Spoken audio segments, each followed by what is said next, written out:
Sizce Xitoy bu təşviqat orqali zada nimaga erishmoqchi? Vatanga eshikni ochayotgan qiyofatga kirib, Uyg'ur qirg'inchiligini davomlashtirayotgan Xitoy hozir nimishqa bu təşviqatni ishlayotidi? Ya'ni buning orqa ko'rinishi nima? Xo'sh, bu arqa ko'rinishni gapini qildingiz. Nihoyatda yaxshi bir savol bo'ldi. Chunki Xitoy biz 2014 muhojir qarindoshlarimizning ko'pinchisi bo'ldi. Buning shohid bo'ldik. Vatandan bir turkum qarindoshlarimiz ichkari Xitoyning ichkari yo'llari bilan Tayland va Malayziyaga qochib chiqdi. Qochib chiqqandan keyin bu qarindoshlarimizning bu yerda to'planib Malayziyada tutilganligi xalqaro matbuotlarda kun tartibga keldi.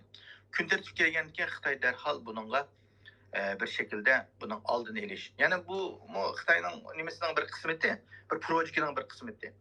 Ama bu projektning keyingi qismini yana normal şekilde bir davomlashtirish uchun Xitoy ikkinchi xil o'yinni chiqadi. Ya'ni darhallam 2014ning oxirgi mezgillariga deyman. Darhallam pasport nimasini ichib etdi. Vatanda Uyg'urlarning hammasiga pasport ishlatsa, hattoki uyga kirib Dadijan şu diyeceğinler, şu qarindoshlarimizni pasport ishlatib, nima pasport ishlatmaysa deb, hatto suylab jurib, ash qarindoshlarimizga pasport ishlatib, vatan sirtiga chiqishga da'vat qildi. Bu xalqaro kun tartibigini bu qarindoshlarimizning qochib chiqishining sababi xalqaroda bu qarindoshlarimizning pasport yo'q, pasportsiz Xitoy pasport qilib bermaydi.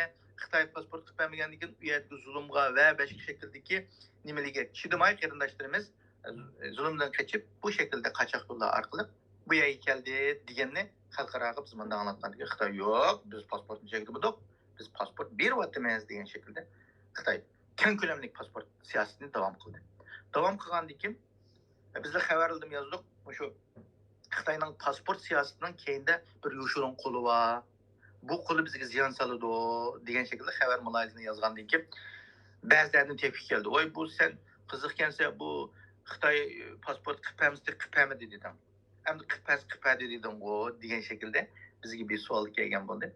To'xtab turinglar, keyin ko'ramiz dedi. Rast degandek Xitoy 2016 9 ayning keyin ash pasport ishlatganini, Turkiyaga chiqqanini va boshqa davlatlarga chiqqanning hammasini sen chet elga chiqibsan-ku degan bo'xton bilan lagerga kirib ketdi. Shunaqa deyman. Lager qilib ketgan keyin nurg'un qarindoshlarimiz pasport ishlatgan, borgan Turkiyaga, ama Yevropaga borgan degan mushundaq suiqasdlar bilan kirib ketilgan bo'ldi. Xo'sh, mushu pasportni qo'yib bergan siyosatida biz qanchalik ziyon uzatdik deganda necha million qarindoshlarimizni turmaga mahkum qildi. Xo'sh, undaq bo'lsa qaytib keldi. Bugungi ishni ichib etib, hozir ashaga beringlar, vatanga kiringlar degan siyosatning oqida agar mushu borgan qarindoshlarimiz sening kebaptı buluğa salamet kilovalar qaytib keladi. Ha sening tuquning Avropada yashayotgan tuquning keptiken falanchi ayda deb akirib ketishdan buni biz emin qilaman, ishonch qilamanmi? Xitoy buni qilmamdi? Albatta qiladi. Xitoyga biz bir bana deb bergan bo'lamiz. Ya'ni sening chet eldan tuquning mayadan Amerikadan Yevropadan maya keptiken, voy sen ichib berganding-ku. Ishni sen ichib berib, sen vizani qo'yib berganding-ku. Şunu kelganda biz qarshi oldik-ku, sen qarshi ol deganding-ku, sen unamdi Xitoy. Unamaydi albatta. Chunki pasportni uning oldida ishlab berdi, ya biz unutib qolmadik deb uni. 2014-2015lik gap, mana 7-8 yil bo'lgan gap. Buni hech qanday qilamiz. Shuning uchun Xitoy, abam deganimizdek, buning oxir ko'rinishida Xitoy mana bir planni ro'yxatlab qo'yganlikcha bizga. Agar Xitoy xalqarodagi jamiyatning yana nimasiga ta'sir uchrab ketsa, Xitoy butunlay ishini taqaydi. Ishini taqab Uyg'urni joylash uchun cho'qim bir bana bo'lish kerak. Bir bana bo'lish kerak. Ya Shepkan Tuzkay deydi, ya Keshan Qarakan deydi, ya kuzang nimish yo'g'on kelsin. Sen biz Xitoyning ko'zi pishit ko'zli, sening kuzang nimish yo'g'on deb bu shaklda rastlaydi bizning. Yundaydi-chu. Xitoyga banajib, endi abam deganimdek, bu bananing birisi sening tuquning keptiken deydi. Ma vatanning sirtiga chiqargan qarindoshlarimiz-chu, hozir masalan nurg'un davlatlarga ota-onalar o'qitganlar ba'zilari kelaladi. Buni Xitoy ishil chiroq yiqibamiz kelinmaydi. Bu Xitoy bilan buning jasos ya Xitoy bilan munosabat yaqin demaymiz. Xitoy o'zi kontrol oladigan odamlarni ixtiroq. Lekin men bir xabar berdim o'zimning YouTube kanalda. Savirdin degan bir bola keldi. Şu 5-6 ayda mı kelip boyu, balama Türkiye'deki kızı bilen görüşüp boyu, ondan keyin Amerika'ya gitti, hazır Avrupa'da bala. İtalya'ya geldi, İtalya'dan Fransa'ya geldi. Hazır qaysi bir devletdeki jürüvatıdı. O bala, ben dedim o balını. Bu Xitayning teşvikatını qıpırıvatıdı. Bu Xitayning teşvikatını qıpırıp, bu bala Xitayning casus emas. Ama Xitayning üzü bilip bilmegen şekilde teşvikatını qıpırıvatkan bala. Ama o bala üzün konuda men ma özümning mesut satılgan bala ki, o balning bir dükkanları var ekan bizning qaramaydim o. Şu yerdeki dükkanlar ne yok ya bir yerdeki ne yok, mesutlar ne yok, setişçi. Anda qilib Nurgay adam onun qaragan ekan, başta biz köyge vaqtımız 164 ming, hazır 364, 200 ming adam ketildi de onunla. Demek 200 ming adam onun görse bir 10-20 ming onun mesulatını yap qalsa, hem de onun için ne faydalı. O üzün konuda ben nimemle teşvik qılıvatıma dep oylaydım. Mesulatlarımı teşvik qılıvatıma deydi. Ama Xitay onundan ünümlü aletde bizni yani aşağıdaki kerin Uygurlarını teşvik qilishga ishlatayotganini o'zi biladi ya bilmaydi. Mana bu şekilde. Bu berayotgan qarindoshlarimiz mı? O'zi biladi bilmaydi, vatanga xiyonat qilayotganlar uchun. Ama bundan foydalanayotgani Xitoy. Anandaki abiyamda biz ulunu tillaymiz, ünümüzni araymiz. Hatta ki ertugün Avrupa'daki bazı bir kanunu, Gollandiyada kanun çıktı deydi. Eğer ajnak şekilde hatırlayacağım berip kelganning pasportunu, vatandaşlığını elevetse, ulu nemi uçuraydı? Qaytib ketish nemisi uçuraydı. Qaytib ketish uçurgandan keyin bu nimeden qapilaydi? Mishadagi Uyg'urlar meni chiqib, men qaytib ketib qoldim deb aşağıda tuğa Uyg'urni qapilaydi. Xitoy o'zining dushmanlik nazariyasini o'zidan olib qochgan bo'ladi. Ayada Uyg'urni chaqqan bo'ladi, ayaga o'zi borgan vataniga u xiyolda yo'q, o'zining qilgan ish xiyolida yo'q, o'zining qilgan surayotgan davlatiga xiyonat qilgani, qonun xilof qilgani u xiyolda yo'q. Kimni qapilaydi? Mushuguylar, chet eldagi mushuguylar, mushuguylar da'vo qilmagan bo'lsa, mushuguylar shu turgan bo'lsa, deb o'shadiki, mushu Xitoyga qarshi turganlarni qapilaydi. Buning uchun kim bo'ladi? Xitoy o'zining dushmanligini olib chiqib, bir-birisiga so'qa soldigan bo'ladi. Shuningga qarindoshlarimiz bu nuqtani nəhayət qalışda aniq tutish kerak deb o'ylayman. Onundan keyin bu qaytarib o'tish, aniqlikni kelgan qarindoshlarimizni sen ayaga berib kelsa, tuqqanlaringni aniq beribsan, tuqqanlaringni aniq beribsan deb ulug'imi abiyamqida to'kmani qo'yib jazolashi u abiyamqa gap.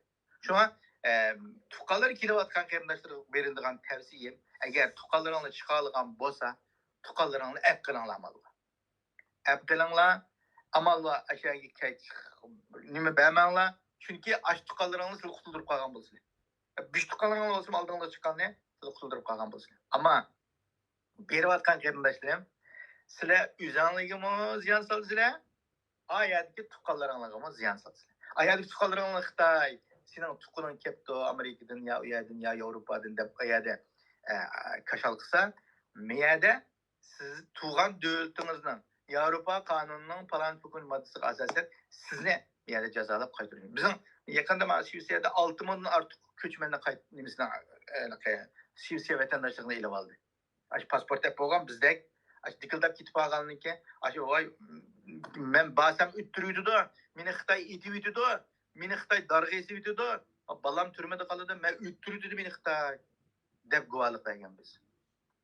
Shuning bilan endi u guvohlikni berib qo'yib, dikildab beraversak, hocam siz siyosiy panohlikliga vaqtida o'ttiriydi-da, Xitoyga basam men degan siyosiy jinoyatchi deb ekansiz, ajab siyosiy jinoyatchiga Xitoy yo'l yuribdi-ku.